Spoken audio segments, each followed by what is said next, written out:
Family, ಹೇಗಿದ್ದೀರಾ ಎಲ್ಲ? Welcome to our form, ನಮ್ಮ ತೋಟಕ್ಕೆ. ನಾವಿವತ್ತೆಲ್ಲರೂ ನಮ್ಮ ತೋಟಕ್ಕೆ ಬಂದಿದ್ದೀವಿ, ಏಕೆಂದರೆ ಇವತ್ತು ತೋಟದಲ್ಲಿ ಮುನೇಶ್ವರನ್ ಮಾಡ್ತಾಯಿದ್ದೀವಿ. ಸೊ ಹಾಗಾಗಿ ತೋಟಕ್ಕೆ ಎಲ್ಲರೂ ಹಾಜರು. ಹಾಗೆ ಇವತ್ತಿನ ಸ್ಪೆಷಲ್ ಏನಪ್ಪ ಅಂದರೆ, ಈ ಸಲ ತೋಟದಲ್ಲೇ ಅಡುಗೆ. ಮೊದಲೆಲ್ಲ ಮನೇಲೇ ಮಾಡ್ಕೊಂಡು ಬರ್ತಿದ್ವಿ, ಈ ಸಲ ತೋಟದಲ್ಲೇ ಅಡುಗೆ ಮಾಡಿರೋದು. ನೇಚರ್ ಮಧ್ಯೆ ಸಖತ್ತಾಗಿರುತ್ತೆ ನೋಡಿ. ಸುತ್ತಲೂ ನಮ್ಮ ತೋಟ ಎಲ್ಲ ಗ್ರೀನರಿ. ಮಳೆ ಬಂದಿದೆ ಕೂಡ, ಎಲ್ಲ ರೊಚ್ಚಾಗೋಗಿದೆ, ಕಾಲಿಡೋಕ್ಕಾಗಲ್ಲ, ಪಸಕ್ಕಂತ ಒಳಗೆ ಹೋಗ್ತಾ ಇದೆ. ಇನ್ನು ಐಟಮ್ ಎಲ್ಲ ತೊಗೊಂಬಂದಿದ್ರಲ್ಲ, ಪೂಜೆ ಐಟಮ್ಸು, ಅಡುಗೆ ಐಟಮ್ಸು ಅಣ್ಣ ಅದಕ್ಕೆ ಇಲ್ಲಿ ಸಗ್ರಿಗೇಟ್ ಮಾಡ್ತಾಯಿದ್ರು. ಇನ್ನು ನಾನಿಲ್ಲಿ ಟಾರ್ಪಲ್ ಹಾಕ್ಕೊಂಡು ಅದ್ರ ಮೇಲೆ ಜಮ್ಕನ ಹಾಕ್ಕೊಂಡು ಮಕ್ಕಳಿಗೆಲ್ಲ ತಿಂಡಿ ಹಾಕ್ಕೊಡ್ತಾಯಿದ್ದೀನಿ.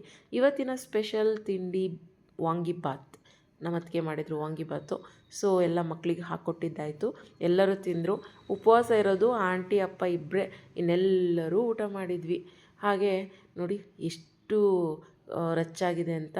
ನಾವೇನು ಮಾಡಿದ್ವಿ, ಪ್ಲಾಸ್ಟಿಕ್ ಚೀಲಗಳಿರುತ್ತಲ್ವ, ಅದನ್ನೆಲ್ಲ ಒಂದೊಂದು ಹೆಜ್ಜೆಗೆ ಹಾಕ್ಕೊಂಡಿದ್ದೀವಿ. ಎಲ್ಲಿ ದೇವರು ಆ ಮುನೇಶ್ವರನ ಗುಡಿ ಇದೆಯಲ್ವ, ಅಲ್ಲಿವರೆಗೂ ಒಂದೊಂದು ಹೆಜ್ಜೆ ಹಾಕ್ಕೊಂಡಿದ್ದೀವಿ. ಈ ಥರ ಯಾಕೆ ಇಷ್ಟೊಂದು ಕಷ್ಟ ಬೀಳಬೇಕು ಅಂತ ನನ್ನ ಅಳಿಮಯ್ಯ ಸೀದಾ ಸಾದಾ 2 ಕವರ್ ತೊಗೊಂಡು ಕಾಲಿಗೆ ಕಟ್ಕೊಂಡು ಓಡಾಡ್ತಾ ಇದ್ದಾನೆ ನೋಡಿ. ಇಲ್ಲಿ ಬಿಚ್ತಾನೆ, ಅಲ್ಲಿ ಬರ್ತಾನೆ, ಮತ್ತೆ ಹಾಕ್ಕೊತಾನೆ, ಅಲ್ಲಿಗೆ ಹೋಗ್ತಾನೆ. ಏನೇ ಆಗಲಿ, ಸಮ್ಟೈಮ್ಸ್ ಮಕ್ಕಳಲ್ಲಿ ಕ್ರಿಯೇಟಿವಿಟಿ ಅನ್ನೋದು ಯಾವ ಥರ ಇರುತ್ತಲ್ವ, ಸೊ ನಾವು ಅದನ್ನು ಅಪ್ರಿಷಿಯೇಟ್ ಮಾಡಬೇಕು. ಇನ್ನು ನೆಕ್ಸ್ಟ್ ಇಲ್ಲಿ ಅಡುಗೆಗೆ ನಮ್ಮ ಅತ್ತಿಗೆ ನಾನು ಮಾಡ್ತಾಯಿದ್ವಿ. ಈ ಸಲ ಏನಾಗಿದೆ ಅಂದರೆ, ನಾನು ಉಪ್ಪು ಹಾಕಿದ್ದೀನಿ, ನಮ್ಮ ಆಂಟಿನೂ ಉಪ್ಪು ಹಾಕಿದ್ದಾರೆ. ಸೊ ಇಬ್ಬರೂ ಸೇರಿಕೊಂಡು ಉಪ್ಪು ಹಾಕಿದ್ವಿ. ಸಾರು ಕೆಟ್ಟೋಗ್ಬಿಡುತ್ತೆ ಅಂತ ಭಯ ಬಿದ್ವಿ, ಬಟ್ ಏನಾಗಿಲ್ಲ, ತುಂಬ ಅಂದರೆ ತುಂಬ ಚೆನ್ನಾಗಾಗಿತ್ತು. ಏನೋ ದೇವರ ಒಂದು ಪವಾಡ ಅಂತಲೇ ಹೇಳ್ಬೋದು. ಇನ್ನು ನಮ್ಮ ಅಣ್ಣ ಇಲ್ಲಿ ರೆಸ್ಟ್ ತೊಗೊತಾ ಇದ್ದಾನೆ, ಎಳೆ ಬಿಸಿಲು ಜಾಸ್ತಿ ಇತ್ತು. ಸೊ ಹಾಗಾಗಿ ಛತ್ರಿ ಇಟ್ಕೊಂಡು ರೆಸ್ಟ್ ತೊಗೊತಾ ಇದ್ದಾನೆ. ಇನ್ನು ನನ್ನ ತಂಗಿ ಮಕ್ಕಳು ಎಲ್ಲ ಫೋನ್ ನೋಡ್ಕೊಂಡು ಕೂತಿದ್ದಾರೆ. ಅದರಲ್ಲಿ ಇವರಿಬ್ಬರು ಮಾತ್ರ ಕೈ ಕಾಲು ಸುಮ್ಮನೆ ಇರೋದಿಲ್ಲ ಇವ್ರುಗಳಿಗೆ ನೋಡಿ. ಕೆಮ್ಮಣ್ಣು ಸಿಕ್ತು ಅಂತ ಹೋಗಿ ಗಣೇಶನ ಮಾಡ್ಕೊಂಡು ಬಂದಿದ್ದಾರೆ. ಹೇಳಬೇಕಂದ್ರೆ ಮಕ್ಕಳು ಇದೇ ಥರ ಆಟ ಆಡಬೇಕು. ಯಾವಾಗಲೂ ಫೋನಿಗೆ ಅಡಿಕ್ಟ್ ಆಗಿರೋ ಬದಲು ಈ ಥರ ಕ್ರಿಯೇಟಿವಾಗಿ ಏನಾದರೂ ಮಾಡ್ತಾ ಇರಬೇಕು. ಆವಾಗ ಅವರಿಗೂ ಒಳ್ಳೆಯದು, ಪೇರೆಂಟ್ಸ್ಗೂ ಖುಷಿ ಆಗುತ್ತೆ. ನೆಕ್ಸ್ಟ್ ಇನ್ನು ದೇವ್ರ ಪೂಜೆ ಸ್ಟಾರ್ಟ್ ಆಯಿತು. ಎಲ್ಲ ಅಲಂಕಾರ ಎಲ್ಲ ತುಂಬ ಚೆನ್ನಾಗಿ ಮಾಡಿದರು. ಈ ಸಲ ಇವರು ನಮಗೆ ಹೊಸಬ್ರು ಐನೋರು. ಸೊ ತುಂಬ ಅಂದರೆ ತುಂಬ ಚೆನ್ನಾಗಿ ಮಾಡಿಕೊಟ್ರು ಪೂಜೆ, ಸಖತ್ತಾಗಿರುತ್ತೆ. ನನಗಿದನ್ನು ಏನಂತಾರೆ, ಇಲ್ಲಿ ಅಕ್ಕಿ ತುಂಬಿಟ್ಟಿದ್ದೀವಲ್ಲ, ಅದು ಏನಂತಾರೆ ಅಂತ ಗೊತ್ತಿಲ್ಲ. ಅದು ನಾನು ಹೇಳಿದ್ರೆ ಅದು ತಪ್ಪಾಗ್ಬೋದು, ಬಟ್ ಕಮೆಂಟ್ ಮಾಡಿ ಅದನ್ನು ಏನಂತಾರೆ ಅಂತೇಳಿ. ಹಾಗೆ ಇನ್ನು ನೆಕ್ಸ್ಟು ದೇವ್ರಿಗೆ ಎಡೆ ಇಟ್ಟು ಎಲ್ಲ ಪೂಜೆ ಎಲ್ಲ ಮುಗೀತು. ನೊಣವಿನಕೆರೆಯಲ್ಲಿ ಒಂದು ಪೂಜೆ ಮಾಡಿಸಿದ್ವಿ ಶನಿದೇವ್ರ ದೇವಸ್ಥಾನದಲ್ಲಿ.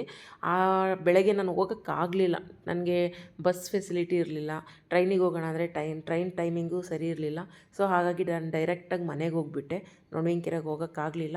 ನೆಕ್ಸ್ಟ್ ಟೈಮ್ ಡೆಫಿನೆಟ್ಲಿ ಹೋಗ್ತೀನಿ. ದೇವಸ್ಥಾನ ತುಂಬ ಚೆನ್ನಾಗಿದೆಯಂತೆ, ಮತ್ತು ಮಕ್ಕಳಿಗೆ ಆಡೋಕ್ಕೆ ಸ್ಪೇಸ್ ಕೂಡ ಇದೆ. ಇಲ್ಲಿ ನಾವು ನೆಮ್ಮದಿಯಾಗಿ ಒಂದು ಅರ್ಧ ಗಂಟೆ ಕೂತ್ಕೊಂಡಾಗ ಮಕ್ಕಳು ಎಲ್ಲೋದ್ರು ಏನು ಅಂತ ಟೆನ್ಷನ್ ಆಗುತ್ತೆ. ಈ ಥರ ಜಾಗ ಇದ್ದಾಗ ಆಡ್ಕೊತಾರೆ, ಖುಷಿಯಾಗುತ್ತೆ. ಇನ್ನು ಬರ್ತಾ ಆನ್ ದ ವೇ ಪಾತ್ರೆ ಎಲ್ಲ ತೋಟದಲ್ಲಿ ಅಡುಗೆ ಮಾಡಿದ್ದೆಲ್ಲ ಹಾಗೆ ಇತ್ತಲ್ವ, ಅದನ್ನು ತೊಳ್ಕೊಳ್ಳೋಣ ಅಂತ ಅಣ್ಣ ಇಲ್ಲಿ ಚಾನಲಲ್ಲಿ ನೀರು ಬರ್ತಿದೆ, ತೊಳ್ಕೊಳ್ಳೋಣ ಬನ್ನಿ ಅಂತ ಹೇಳ್ದ.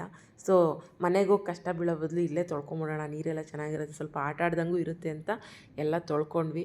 ನಾನಂತೂ ತೊಳೆಯೋಕೆ ಹೋಗಿಲ್ಲ, ನಮ್ಮಮ್ಮ ಉಜ್ಕೊಟ್ರು ಪಾಪ. ನನ್ನ ತಮ್ಮ ಮತ್ತು ನನ್ನ ತಂಗಿ, ನಮ್ಮ ಅತ್ತಿಗೆ, ನಮ್ಮಣ್ಣ ಇಷ್ಟು ಜನ ಸೇರಿಕೊಂಡು ಉಜ್ಕೊಂಡ್ರು ಪಾತ್ರೆಗಳನ್ನೆಲ್ಲ.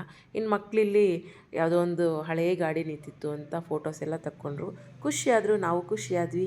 Thank you for watching.